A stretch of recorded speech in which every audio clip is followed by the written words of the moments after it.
Este é o podcast Fora da Política Não Há Salvação. A versão em áudio do canal do YouTube Fora da Política Não Há Salvação, produzido por mim, o cientista político Cláudio Couto.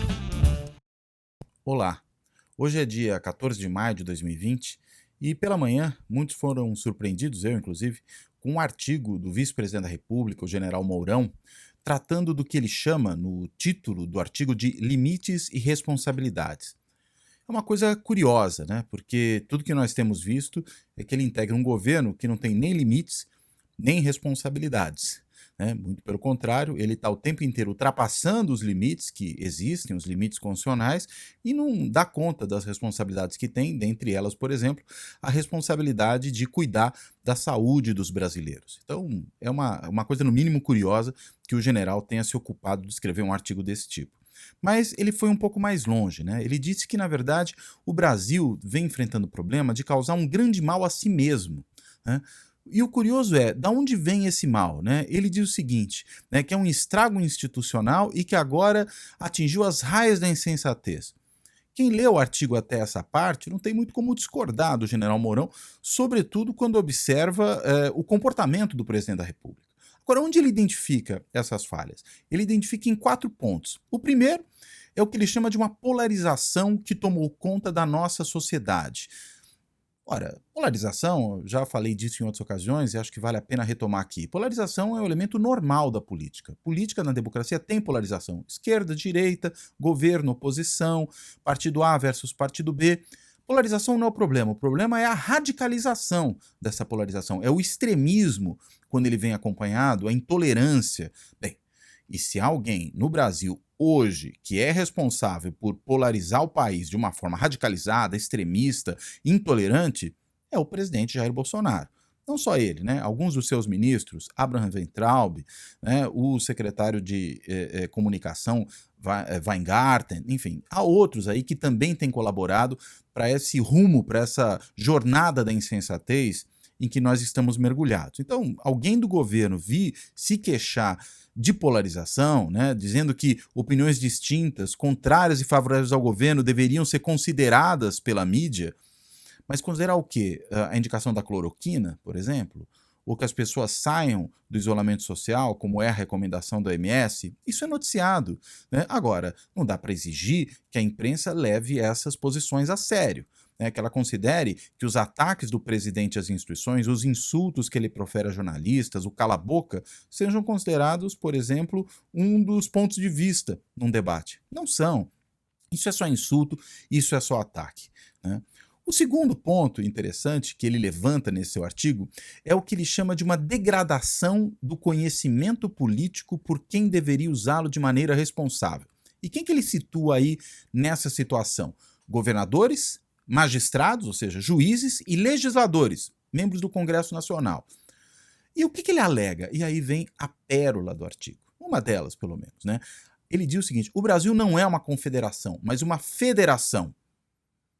Ninguém tem dúvida sobre isso. E aí completa, a forma de organização política criada pelos Estados Unidos, em que o governo central não é um agente dos estados que a constituem. É parte de um sistema federal que se entende por toda a União.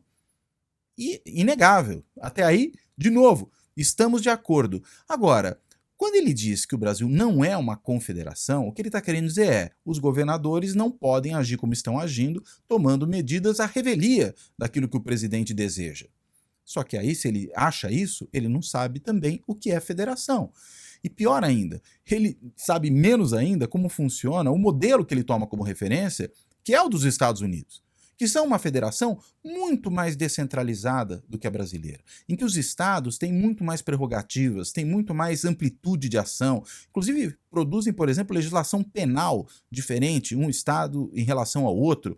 Então imaginar que com esse argumento, fazendo referência aos Estados Unidos, faz algum sentido supor que ao agirem dentro da sua esfera de competências, governadores caminham no sentido de uma confederação? Que o Supremo Tribunal Federal, quando ele resolve permitir que os governadores e os prefeitos, porque o Brasil é uma federação especial, ela tem os municípios como parte da federação, uma federação de 3 níveis. Quando ele permite, o Supremo, que governadores e prefeitos atuem dentro da sua esfera de competências, É evidente que não está transformando o Brasil numa confederação, está fazendo valer o princípio federativo, que não significa apenas poder da União, significa também poder dos estados, autonomia dos estados, capacidade dos estados, e no caso brasileiro também dos municípios, para agir dentro daquilo que é a sua esfera de competências. E aí é muito interessante, porque ele apela a um famoso texto, os artigos federalistas, que são textos dos pais fundadores dos Estados Unidos, né, e pega o artigo do menos importante de todos os autores que ali escreve, que é John Jay, um dos 3 que é responsável pelos artigos, escreve só 5 de 85 artigos federalistas, e pega um artigo em que John Jay se refere à questão da guerra. Ou seja, ele diz que é importante o papel da União, que a União tem que ter um papel preponderante sobre os estados, mas é porque ele está falando de um problema específico, que é a guerra. Ninguém imagina que estados vão participar de um esforço de guerra. Quem participa de um esforço de guerra contra outras potências, né, contra outras nações, é de fato a União. Aliás, essa foi a razão pela qual as 13 colônias britânicas, que haviam se tornado estados americanos, daí o nome do país, Estados Unidos, elas criam o país. Elas criam os Estados Unidos, elas criam a União, porque elas precisavam de garantias para ter uma proteção em relação a questões militares, em relação a questões de ordem externa. Então, esse era o motivo. Portanto, usar justamente um artigo que trata dessa questão, quer dizer, qual é a importância de ter um poder forte no centro? A importância é nós termos garantias de que vamos poder nos proteger em enfrentamentos externos. E usar isso para falar de uma questão interna, que é a gestão da saúde, né, que é a solução do problema da pandemia, que são as medidas de isolamento social, nada a ver com relação com potências estrangeiras, tem a ver com soluções domésticas. Na verdade, o que o Mourão faz é um truque. Ele usa um argumento fora de contexto, em que o autor falava de uma coisa para falar exatamente o oposto dela. Então, sabemos aí que Mourão está recorrendo a uma coisa muito comum aos bolsonaristas, do modo geral, que é a mentira, né? Que é falsificar as coisas, que é tirar as coisas do seu contexto, que é muitas vezes inverter o argumento quando, na verdade, o argumento não lhe é conveniente. Aí ele vai falar de um terceiro ponto, e aí ele cita um outro autor federalista, lá do final do século XVIII, James Madison, que depois foi, inclusive, presidente dos Estados Unidos, talvez o mais importante dos 3 autores, ao lado de Hamilton, Alexander Hamilton, não confundo com Hamilton Mourão, né? Alexander Hamilton, que foi secretário do Tesouro e que também é um dos autores importantes, mas ele cita uma passagem de Madison que fala da questão das prerrogativas do poder executivo. E fala da separação dos poderes, né? Que legislativo, executivo, judiciário devem ser separados e distintos, né? De modo que ninguém possa exercer os poderes de mais de um deles ao mesmo tempo. Correto? Só que os federalistas não falam só em separação de poderes, eles falam também em freios e contrapesos do poder. Ou seja, cada um dos ramos do poder, o executivo, o legislativo, o judiciário, eles têm, na verdade, que atuar não apenas numa esfera exclusiva, como se corressem numa raia própria paralela à dos outros poderes, mas eles se sobrepõem minimamente. E isso também é discutido nos artigos federalistas. Por isso que o Executivo, por exemplo, tem o veto sobre leis aprovadas pelo Legislativo. É por isso, por exemplo, nos Estados Unidos, país presidencialista, que ministros de Estado têm que ser aprovados pelo Senado. Os nomes não são apenas uma indicação de caneta do presidente, para usar uma imagem cara àquele que nos governa ou finge que nos governa por aqui. Da mesma maneira, o judiciário pode declarar leis aprovadas pelo legislativo inconstitucionais. Então, na verdade, os poderes todos se sobrepõem em alguma medida. Não é só uma separação pura e simples, como se eles fossem corpos estanques, né? Um isolado do outro. O que você tem também é um mecanismo de uma certa sobreposição para que eles se limitem uns aos outros. E, de novo, Mourão oculta isso. Oculta isso por quê? Porque o interesse de Bolsonaro e dos seus asseclas é ultrapassar esses limites o tempo inteiro, né? É garantir um poder absolutista para o presidente da República, né? E claro que isso não é uma vontade só do Bolsonaro, talvez no caso dele de uma forma mais alucinada, mais destrambelhada, mas autoritários como é o caso de Mourão, que já defendeu ditadura militar, já elogiou Ustra, não é vice do Bolsonaro à toa, né? Não vamos também nos iludir. Também acreditam nessa ideia de um poder central no executivo forte, autoritário e que se imponha aos demais sem qualquer tipo de questionamento, né? Isso, evidentemente, não é nada razoável, né? E, finalmente, né, ele aponta para um quarto ponto nesse artigo, que é aquele de que, alguns dias atrás, importantes diplomatas brasileiros, ex-chanceleres, Fernando Henrique Cardoso, Celso Amorim, Celso Laffer, Rubens Recupero, dentre outros, escreveram um artigo criticando a desvairada política externa do governo Bolsonaro e, sobretudo, os desvairios do atual chanceler, o Ernesto Araújo. E ele critica isso, falando que essas pessoas nunca fizeram nada pelo país e estão contribuindo para piorar a imagem do país lá fora. Pelo amor de Deus.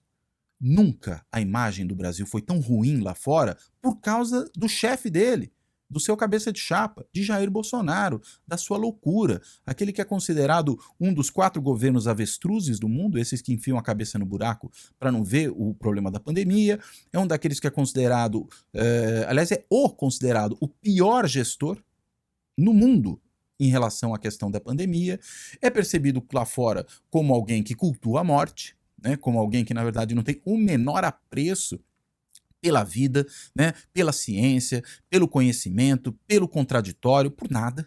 Né? Então, a imagem ruim do Brasil lá fora não se deve aos que vieram antes de Bolsonaro, se deve sobretudo a ele. Ele é o grande responsável por piorar a imagem do Brasil. E as queimadas que esse governo promove, a invasão de terras indígenas, o desmatamento, isso tudo também contribui para isso. E o Mourão, de novo, tenta inverter o jogo falando da questão da Amazônia, né, que, afinal de contas, vem como uma ameaça do mundo à Amazônia. Pelo amor de Deus, Mourão, você sabe que está mentindo, né? Você sabe que isso não é verdade. Né? Efetivamente, do que se trata é, o mundo tem interesse na conservação da Amazônia porque ela tem uma função fundamental na manutenção do clima, né? Porque ela é importante, inclusive, para nós. A agricultura, como vai sobreviver se o regime de chuvas piora? Né? Mas, enfim, aqueles que têm visão curta, aqueles que só pensam no curto prazo, em arrancar a árvore hoje para plantar amanhã, ou pior, colocar gado amanhã e dane-se o resto, não fazem esse tipo de conta. E, de novo, o Mourão tenta aí falsificar a realidade para escrever um artigo que muita gente entendeu, na verdade, o quê? Como uma ameaça, né? Como falando, olha, nós aqui, militares, estamos ao lado do presidente Bolsonaro e se ele for pressionado demais, nós vamos agir para garantir um poder autoritário. Há quem não enxerga exatamente dessa maneira, né? Meu colega lá do Rio de Janeiro, Christian Lindh, escreveu um artigo muito interessante. Primeiro foi uma postagem no Facebook dele, depois saiu um artigo no site BR Político, né, da Vera Magalhães. E o que ele aponta ali? Ele aponta ali o seguinte, que talvez Mourão esteja mais do que qualquer outra coisa sinalizando para o Congresso e para os seus aliados militares que, enfim, ele reza na mesma cartilha que os seus aliados militares, que, portanto, ele é uma alternativa segura.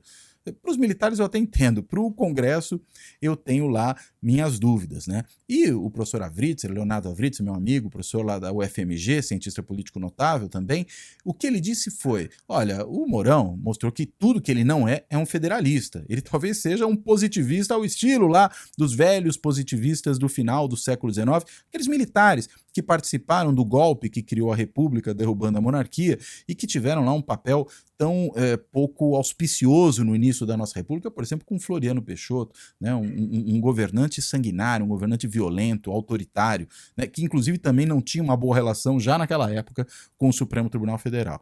Então, esse artigo de Mourão, e pior, quando ele vem acrescentado do que Bolsonaro fez à tarde, naquela live que ele faz com, não é bem uma live, né? Ali foi muito mais uma teleconferência, né? Com empresários reunidos sob os auspícios do Paulo Scaff, né?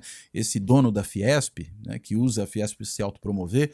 O Bolsonaro fez essa reunião e ali voltou a dizer o quê? Que os empresários têm que ir contra os seus governadores. E aí ele usou uma imagem fantástica, ele disse, os governadores que têm exercido desobediência civil. Como assim desobediência civil? Por quê? Porque estariam agindo em desacordo com as vontades dele, presidente da República, quando inclusive é dito um decreto que vai em contradição com aquilo que o próprio Supremo disse que os estados e municípios podem fazer. Aí o presidente vem com o decreto por cima e diz, se vocês não obedecem ao meu decreto, estão em desobediência civil. Como se o Brasil não fosse uma federação, como se estados e municípios não dispusessem de autonomia, como se eles não tivessem uma esfera de atuação em que eles não precisam pedir autorização para o presidente da República para agir, muito pelo contrário, eles podem agir inclusive de maneira diferente daquela que o presidente imagina, porque isso é federalismo. Então, não é só um positivismo, né? Acho que é também, como aponta o Leonardo Avritzer, mas é, além disso, autoritarismo. em um autoritarismo centralista. Então, essa fala de Bolsonaro à tarde, essa conversa do artigo de Mourão pela manhã, embora Mourão não mencione diretamente Bolsonaro, talvez seja um jogo combinado, né? Um jogo em que um tenta descaracterizar o que realmente é uma federação, supondo que a federação, na verdade, é um poder centralizado nas mãos do Executivo Federal, não só da União com seus 3 poderes, mas do Executivo Federal, e o outro vem à tarde dizendo que governadores que exercem as suas competências, que atuam no âmbito do que os estados podem e devem fazer, estão, na realidade, agindo como desobedientes civis. Isso é uma loucura, isso é muitas vezes, talvez, a antessala de uma preparação para algo que é uma extensão ainda maior dos limites de ação desse governo contra as regras constitucionais. E a gente não vive momentos triviais, vivemos não só momentos de pandemia, mas momentos em que o governo está acuado, porque muita coisa ainda pode surgir a partir do tal do vídeo, né? O vídeo da malfadada reunião do presidente da República, que a AGU, a Advocacia Geral da União, resolveu liberar só em parte, só a parte que interessa para o governo, não o resto. A gente precisa ver o vídeo inteiro para entender o contexto, entender do que o presidente está falando. Então, nesse momento de grande embaraço para o governo, que ainda pode vir por outros caminhos, por CPI das fake news, né, por questões aí dos atos antidemocráticos, o governo parece tentar um golpe preventivo, de certa maneira, pelo menos no plano retórico, né, descaracterizando a federação, descaracterizando a autonomia dos poderes, descaracterizando o que podem fazer estados, municípios, o judiciário, o Congresso, enfim, tenta dizer que só ele representa realmente a nação. Não é só populismo, é populismo autoritário. Isso é bolsonarismo. E nisso parece, Bolsonaro e Mourão não estão tão separados assim. Se não estão separados, pelo menos do ponto de vista prático, se um ainda tenta puxar o tapete do outro, mesmo que não queira dar recibo quanto a isso, eles pensam de maneira muito parecida. Talvez Mourão com mais lustro, com mais sofisticação, né, com um pouco mais de estofo intelectual, mesmo interpretando, ou seja propositalmente, seja equivocadamente, os textos, por exemplo, dos clássicos dos federalistas, mas pensando de uma maneira muito parecida com o Bolsonaro, que o faz de forma subletrada, né? Daquele jeito troglodita, daquele jeito, enfim, de quem provavelmente nunca leu nem bula de remédio, né? Mas, seja um, seja outro, não tem talvez uma concepção da política muito diferente. E é essa ameaça que existe para o Brasil nos dias de hoje. Por hoje eu fico por aqui, até a próxima. O Fora da Política Não Há Salvação está disponível em 16 agregadores de podcast. O Podcast Addict, o Anchor, o Apple, o Breaker, o Castbox, o Castro, o Deezer, o Google Podcast, o Overcast, o Play FM, o Pocket Casts, a Radio Public, o Podcast Republic, o Spotify, o Stitcher e o TuneIn. Além, é claro, do canal do YouTube.